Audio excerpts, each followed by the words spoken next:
Paige Bueckers has ended the debate with Rookie of the Year with Sona Citron. She put on a masterclass performance, but what is making headlines and really scratching people's heads and turning people's heads, not Paige Bueckers' actual performance, but the way the opposing teams all season long has been allowing her to score at will. Now, I know y'all finna say, John, a liquidator, why you lying? Why you making all this up? Just give credit where credit is due. And I'm going to give her credit. She's making some incredible shots, but let's be serious. There's no traps. Bueckers, a.k.a. Sweet Pea, gave the Sparks 44 last night. Let's get into that footage. She's the only player this year to score over 40 points. You see the behind the back in and out layup. Let's break it down a little slow. Okay, here you see Paige's defender is going to anticipate the pick right here. Pick coming to her right and Paige's left. She's going to jump that pick. Paige sees her jump the pick. She takes the ball with her left, goes behind the back. Wide open looks, and I got the evidence here to prove it. And at the end of the day, Paige Bueckers is basically being propped upon to replace Caitlin. There's no doubt about it in my mind. This league would rather have Paige be the face of the league over Caitlin any day. I don't have anything personally against Paige. I like her as a player. I like her as a person. But when it comes to conspiracies, I got a job to do, and my job is supposed to fake and it's supposed to real. And the real of the matter is that Paige Bueckers is getting these open looks. Eh bien, nous allons parler de quelque chose qui, une fois de plus, est fortement imprégné de l'agenda de la WNBA. Et qu'est-ce que c'est, vous demandez-vous peut-être? Eh bien, c'est l'escalade, l'élévation d'une certaine Paige Bueckers.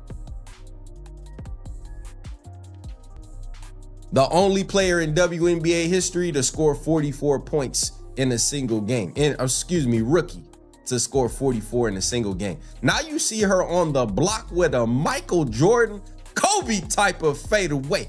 And one. Quit playing with my youngin' right there. Now you see her on the block. She working her way down to that block. She spin and pivot out the other way. Now she getting a little contact. Okay, the contact is cool. I'm gonna go up and under you. Okay, no, you still got some good defense on me. All right, well, let's just see, can you defend? Bueckers went absolutely bananas against the Los Angeles Sparks. Now picture this for just a second. I got back home last night around 12:30, like super late. I pull up my phone just for a little bit, see what's up, and I see this right here. Paige Bueckers with 44 points, 17 for 21 shooting, which is crazy. That's like 80%, 4 rebounds, 3 assists. She went crazy. I also caught this post here from StatMuse where not only did she tie the record for most points ever by a rookie, but she's also the first player in WNBA history to put up 40 plus points on 80% shooting. Poignardez-moi dans l'œil avec une cuillère, bon sang. Waouh. Donc, c'est un truc en ce moment. Hier soir, Paige Bueckers a marqué 44 points. Et nous allons regarder une vidéo qui décortique et expose une grande partie de cette merde. Laissez-moi vous dire qu'elle expose beaucoup de choses concernant le traitement de faveur dont bénéficie Paige Bueckers sur le terrain. Elle a perdu le match d'hier soir. Et je ne parle même pas d'une vidéo qui expose la situation d'hier soir. C'est juste une vidéo qui expose beaucoup de sifflets spéciaux, de traitements spéciaux qu'elle reçoit, etc. Saying comparison is the thief of joy, because every time I see Paige have a good game now, the only thing I see on social media is Paige is really who we thought you-know-who was, and the you-know-who is referring to Caitlin Clark. Now the reason this bugs me is, one, is that it diminishes Paige, right? It puts her in this hole that she can only be compared to Caitlin Clark, whereas her greatness can stand on its own 2 feet, right? As good as she has been since she stepped in the WNBA this season, as a rookie, can stand on its own 2 feet without having to constantly be compared to Caitlin Clark. If I was Paige, I would be in that locker room lighting people up. Ain't no way I put up 44 points and we still lost by 1. And the reason we lost by 1 is because there was no help side. And then, watched her go to the basket. Oh, that would send me through the roof. That would send me through the... She a better team player than I am, because, boy, I will be lighting everybody up. I'll be sitting in the locker room calling everybody out by name, telling you what you didn't do. Y'all capping at me, or did Paige basically score 50? Did Paige just go for 50? Tell me y'all capping. Tell me y'all capping right now. There's no way she went for 50. I know it's 44, but I'm basically saying 50. She was 6 points away from it. She was 6 points away, bro. She was 6 points away from 50. 44, bro. That's how you feeling, Paige? Just go ahead and hand her the Rookie of the Year trophy already. Let's go ahead and do that, all right? She heard all the Paiges in Rookie of the Year. Paige can't carry. Paige doesn't. Paige is just consistently losing. And by the way, they lost this game. They did not lose this game because of Paige. Like, again, look, I don't hate the last possession. I don't hate like that like I don't really necessarily hate Paige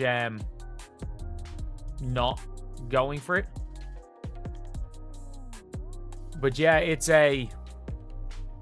doesn't really matter at this stage. It doesn't really matter. Like, everyone's going to be in my ear being like, oh, you're a Paige hater, you're a Paige hater. I was like, yes, I am a Paige hater. And my reason for being a Paige hater is I think Paige Bueckers can be the best guard. We're also acting like Caitlin Clark has not been injured for this entire season, right? And to act like and use Paige being successful this season as some sort of demerit to Caitlin, as if she's not nasty when she's on the court, is just ludicrous, for lack of a better term. It doesn't make any sense.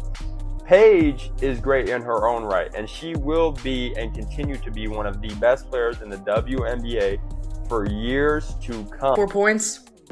Paige Bueckers scored 44 points in a single game in her rookie season. She just beat Candace Parker's record, and that's the most points scored by anybody in a single game in the whole season, with an 81% field goal percentage. Are you kidding me?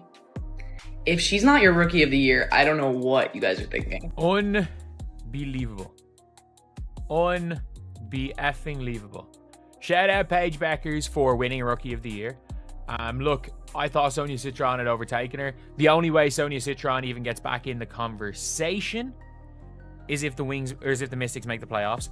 And had the Mystics beat the Sun, we're in a different conversation here. We're in a very different conversation here. But I'm sorry, awards, Rookie of the Year, MVPs, they're about moments as much as anything. Look, like, we all remember Michael Carter-Williams winning a Rookie of the Year because of a sense. A rookie drops 44. Timelines light up. The clip reels look unreal. Shot after shot feels clean, almost too clean. Some fans start to wonder, not proof, just a feeling. On the rewatch, defenders seem a step late. Lanes appear, hands drift. The night becomes a talking point, not only for the scoring, but for how easy it seemed. That is why this game will not leave the feed. The numbers shout, the film hints at something else. We are not here to accuse. We are here to look closely and ask what people saw and why it stuck. That starts with the simple part. What actually happened that night? First, the facts. A rookie walked into a regular season game and caught fire. The pace felt steady, not frantic. The ball found her in rhythm. Catch, rise, net. Drives opened when help hesitated. Pull-ups landed when defenders sat back. Misses were rare enough to feel surprising. Possession after possession, the scoreboard tilted because she kept finding clean looks and finishing them. It was a run that felt effortless on the surface and unstoppable underneath. The box score tells you what happened. The film hints at why. This is where the whispers start. On replay, the defense looks sleepy more than scared. A screen comes, the guard trails. No one steps in to slow the ball. The lane is open. Next trip, the help shows late. The closeout stops short. Jumper, clean, another possession, two defenders follow the wrong cut. The ball swings back to the top, no hand in the face. Net again. You see small things add up. The weak side turns its head, a tag never comes. The big is stuck halfway, neither protecting the rim nor chasing the pull-up. Switches get called, then abandoned. Feet cross, angles vanish. It is not one play. It is a stretch where decisions come a beat slow and space keeps appearing. When rhythm meets room, even simple reads look surgical. None of this proves anything. It only explains why people felt the game looked unusually friendly at times. The tape gives that feeling shape. It shows how timing, not just talent, tilted the night. Which leads to the bigger question many kept asking. Was the momentum purely organic, or did it feel shaped by— Listen to the sentiment. Fans felt the rise was not only about buckets. It felt like a story already in motion. The highlight cuts appeared within minutes. The captions framed a coronation. The timing of posts, the tone of panels, the clipped angles of the replays, it all pointed in one direction. That creates a mood, not proof, a mood. There are softer explanations, matchups that fit her skill set, teammates who set brutal screens, a playbook tilted toward early touches, a whistle that favored pace, rest days that lined up, primetime eyes that make every make look bigger. When those pieces stack, a hot night can look like a scripted arc. This is an impression, not a verdict. People felt the ladder was already there, and the game was one more rung. Whether that ladder was built or just noticed does not change how it felt to watch. The feeling is the story. To see why that feeling grew, compare it with what other first years faced in— Now flip the angle. When people watched other first years, the game looked heavier. Defenses crowded the ball early. Traps came on the second dribble. Hands steered drivers to the weak side. At the rim, there were bodies, not air. Closeouts arrived chest to chest. Passing windows felt tight and temporary. Miss a read and the possession bled out. You could feel the workload, more touches against pressure, more bumps at the nail, fewer clean catches, and fewer feet set threes. The whistle tilted toward contact that kept the pace choppy. Coaches shortened patience. One rushed shot and the playbook reset. The result was a highlight here and there, but most nights turned into a grind that demanded perfect timing to get a quality look. Fans noticed the contrast. One rookie's film felt like flow, others looked like a test. That perception is what pushed the conversation beyond a single box score and toward a bigger debate. And that is where the awards— After a night like that, the award talk explodes. Some voices say the race is over, others pull back and ask for context. Awards are not one game, they are the full season. Minutes, role, consistency, how a player scores when the defense knows what is coming. All of that matters. That is why the debate gets tense. One rookie's film looks like flow. Another's looks like a slog against pressure every night. One has cleaner looks and big pops. Another stacks sturdy games with less shine. Fans split between highlight peaks and steady output. Both sides have a case, which is why the noise gets loud. Voters are human. They feel storylines, timing, and momentum. They also watch for habits that travel into the toughest weeks. Can you create when the first plan fails? Can you win your minutes when shots do not fall? Those are award questions that sit behind the clips. So the race becomes a mirror. Hype on one side, optics on the other. The truth is somewhere in the middle. That is where the argument lives right now. And when praise outruns patience, another idea slips in. Here is the sensitive part. Whispers online suggest the night looked staged. Words like cooperation and soft coverage pop up in captions. Edits loop the cleanest angles and say the defense played nice. None of that is proof. It is speculation that thrives when a game looks too smooth to some eyes. There are reasons these theories travel. Star power boosts ratings. Highlight packages chase clicks. Algorithms reward a simple hero story. When those forces line up with a hot shooting night, people connect dots that may not belong together. They think script when it could be matchup. They shout agenda when it might be timing. Treat it as opinion. Unverified, unconfirmed, basketball still needs talent to cash those looks. Even the friendliest possession means nothing if the shot does not fall. That balance matters. It keeps the conversation grounded while acknowledging why the chatter exists. Which brings us to the part everyone agrees on, the skill that strip the noise and you still see skill. Footwork that lands soft, a pickup that stays tight, a release that is quick without rushing, change of pace that turns a seam into a lane. Eyes that move help just enough. She finds the shoulder of the screen. She reads the nail defender. She feels where the low man is late. When the window opens, she is already rising. The shot menu is not cheap. Catch and shoot from the slot. One dribble pull-up from the elbow. Sidestep when the closeout flies past. A touch floater when the big hovers. Finishes through light bumps. Calm at the line. None of that is gifted. Even if the looks were friendlier at times, you still have to pick the right option and hit it. On that night, she did it again and again. Now comes the hard part. What changes next? And this is where the game spills beyond one box score. If fans feel the contest is slipping toward a story, trust takes a hit. Leagues run on belief that the hardest shots are real and the toughest wins are earned. That belief returns when the next few games feel competitive on every trip. If future film shows tighter closeouts, earlier help, and possession-by-possession battles, the whispers fade. If it looks loose again, the conversation only grows. So watch the little tells. Are early touches contested? Do teams top-lock the first action? Does the nail defender arrive on time? Are drives funneled into length?